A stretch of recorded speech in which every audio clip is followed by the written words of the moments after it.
Welcome. Well, the lawmakers who have investigated the Benghazi attack also picked up on the president's remarks, and one, Senator James Inhofe, did not hold back. It's just an outrageous lie, and it's kind of hard to call it anything else. It's kind of like Obamacare, and I will say this to my dying day. I know people don't realize it now, but that's going to go down in history as the greatest cover-up, and I'm talking about compared to the Pentagon Papers, Iran-Contra, Watergate, and the rest of them. This was a cover-up in order for people right before the election to think that there was no longer a problem with terrorism in the Middle East. Joining me now, South Carolina Republican and member of the House Oversight Committee, Trey Gowdy, who has sat in on multiple hearings on Benghazi and the IRS scandal, another issue that came up last night, and we'll get to that in a minute. Congressman Gowdy, great to see you tonight. And so the president basically told Bill on the subject of Benghazi that, look, people just don't know at the very moment exactly why something like this is happening, and it just wasn't some systematic, well-organized process. Those were his reasons, it seemed, for not being more direct about the fact that this was a terrorist attack. Well, then he needs to read the emails from the State Department, because on September the 12th, less than 12 hours after the siege ended, his own State Department, in an email to the Libyan ambassador, said, "We know who did it. It was Ansar al-Sharia." Nothing about a video, nothing about a protest. So his own State Department knew within 6 hours of the siege ending that this was a terrorist attack. So I would encourage him to spend more time with the Secretary Clinton. And by the way, Cheryl Mills was copied on that email, and so was Patrick Kennedy. Well, he also said it was, you know, there may have been some bad guys, but it was also people taking advantage of the moment and so on and so forth. And didn't really speak to the evidence about, you know, what was happening on the ground and how well the attackers knew the layout of the consulate. They knew where to find Ambassador Stevens. They knew the location of the cans of gasoline. They used military hand signals to communicate with each other. So the suggestion that this is just sort of, you know, mostly these guys who got together and decided to cause some havoc is not exactly dead on. However, let me ask you about the president's suggestion that this scandal, Benghazi, it's really being kept alive by Fox News, and it's not a scandal. And the only reason people think it is, despite the fact that 4 Americans are dead, is because we at Fox News have decided to make them believe that.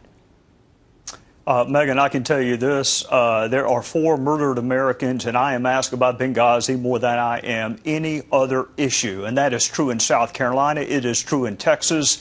But that's because your viewers may watch Fox News. I mean, they're taking the president's logic a step further. He'd say that your people must be watching Fox. Well, it may be, or it may just be that people view this as having nothing at all to do with politics and about who we are as a country, that 4 of our fellow citizens were murdered, that we weren't prepared to provide for their security, that we didn't go help them during the siege, and then Susan Rice lied about it on 5 different Sunday talk shows. It may be that it has nothing to do with politics. Let me shift gears and ask you about the IRS. That's another scandal that the president claims is ginned up by Fox News, and he said there's not a smidgen, I think it was, not a smidgen of evidence that there is corruption at the IRS. And here's a, do we have Carney as well? All right, watch. So you're saying if no corruption there at all? No. That's not what I'm saying. That's actually... No, but I want to know what you're saying. You're the leader of the country. You're saying no corruption? No. None? No. There were some boneheaded decisions out of a but no office. Mass corruption? Not even mass corruption. Not even a smidgen of corruption. Did the president misspeak? No, he didn't. I think I have about 20 different news organizations that cite the variety of ways that that was established, including by the independent IG who testified in May, and as his report said, that he found no evidence that anyone outside of the IRS had any involvement. Isn't there an active Justice Department investigation into this matter? I would refer you to the Justice. There's an active Justice Department investigation. Doesn't the president prejudge that investigation? Obviously, we do not interfere with Justice Department investigations. Your thoughts on that? Well, my thoughts are that 2 days ago, we got a letter from the Department of Justice, from James Cole to Jimmy Jordan, a congressman from Ohio, saying he can't send a prosecutor to update us on the IRS scandal because it is, quote, under investigation. It's an ongoing investigation. In fact, Megan, in a 1-page letter, 7 different times the Department of Justice said this is an ongoing investigation. So if it's ongoing, how does the president know that there was no criminal conduct?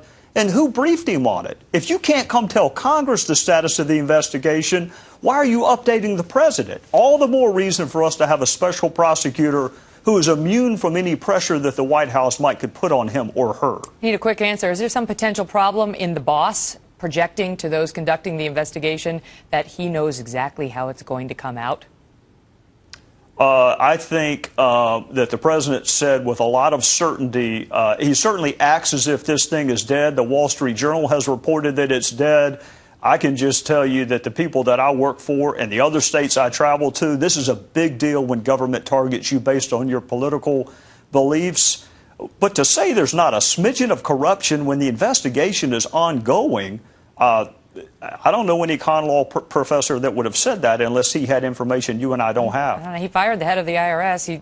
There's a criminal probe open, and Lois Lerner took the fifth. So, I mean, I guess that was all a waste of time. Trey Gowdy, good to see you. Yes, ma'am. Thank you.